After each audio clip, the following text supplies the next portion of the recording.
Yung mga survey na yan, I'm very much aware. In fact, meron akong kaibigan sa magkabilang kampo, both the Garcia camp and the Payumo camp.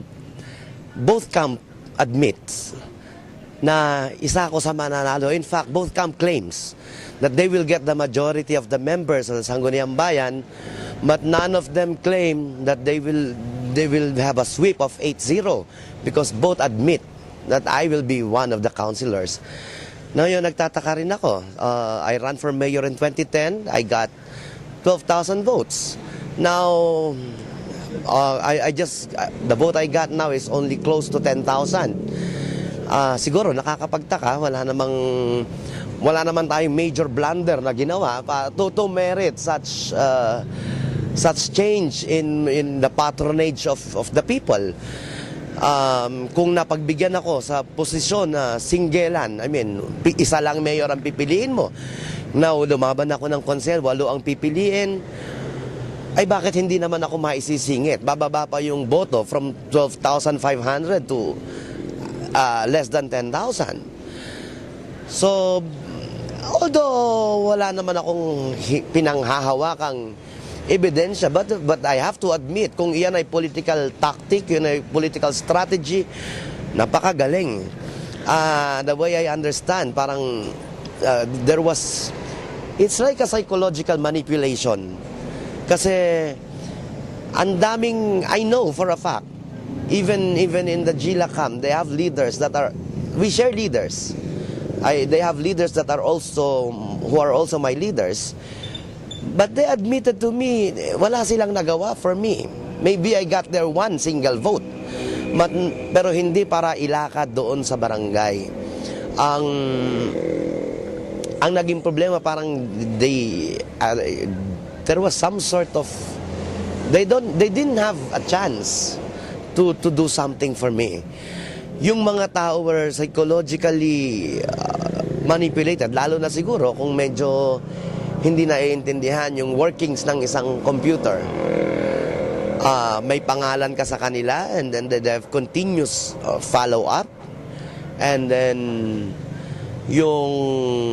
nung araw ng eleksyon ay you are expected to vote straight, not that party, ay may makikita ka sa sample ballot na binigay sa'yo. Pangalan mo, naka-computer printout, mayroong precinct number, mayroong address. And it was, some people were made to believe na yung iboboto nila ay malalaman ng computer. Well, hindi naman. Of course, hindi yun totoo, but some people who are not very literate in the information technology would believe otherwise. Ayun yung, but of course, and then the final straw is siguro yung sinasabi na natin na pasasalamat. Well, I do not attribute it to that kasi I know for a fact that all parties distributed that pasasalamat. And it happened in the past. Sa panahon ng mga nakaraan, talaga namang merong ganyan na pamimigay ng pera, pero wala tayong ganitong resulta na sobrang katakataka. There are barangays which I expect to be my bailiwick. For example, Bangal, where I won as mayor. And alam ko for a fact, dumadaan ang barker ko nang hindi ako nakasakay, pinapalakpakan ng tao ang barker. Masang ka makakakita ng ganyan unless talagang ikaw ang gustong-gusto ka ng tao. I finished 9th in that barangay. So,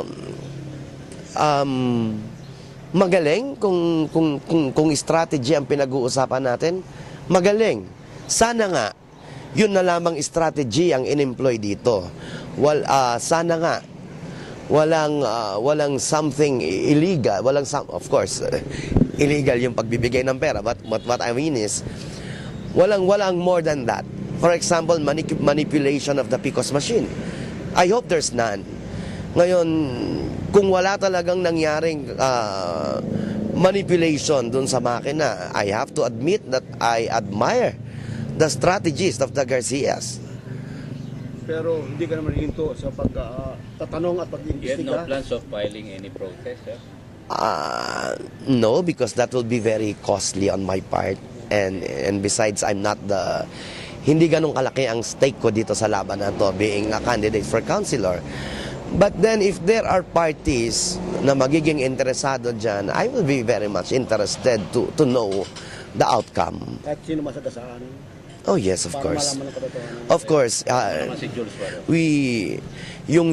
yung katotohanan ay kailangang lumitaw, ay kailangan maghari kahit ano pa ang presyo niya. Bilang politiko, anong mapapansin mo sa naging takbo ng eleksyon, hindi lang sa Dilipinas, sa buong Bataan? I think pagkapatuloy na na-employ yung ganyang sistema, walang pag-asa na makapaglingkod pa ang kahit sino. Maliban if you happen to be in the good graces of course of the Garcias. I also understand that itong pangyayaring ito ay hindi lamang sa bayan ng Dinalupihan. This is province-wide. There are incumbent mayors na natalo. There are, people you don't expect. There are councilors, former councilors like me na dating top-notcher number 1 and yet they did not make it. So, it's sana hindi ito isang malaking, anong tawag doon? Malaking sham, malaking kalokohan. Sana hindi. Sana it's just the fruit of a legal, a clean political tactic, political strategy. Sana yun na lang.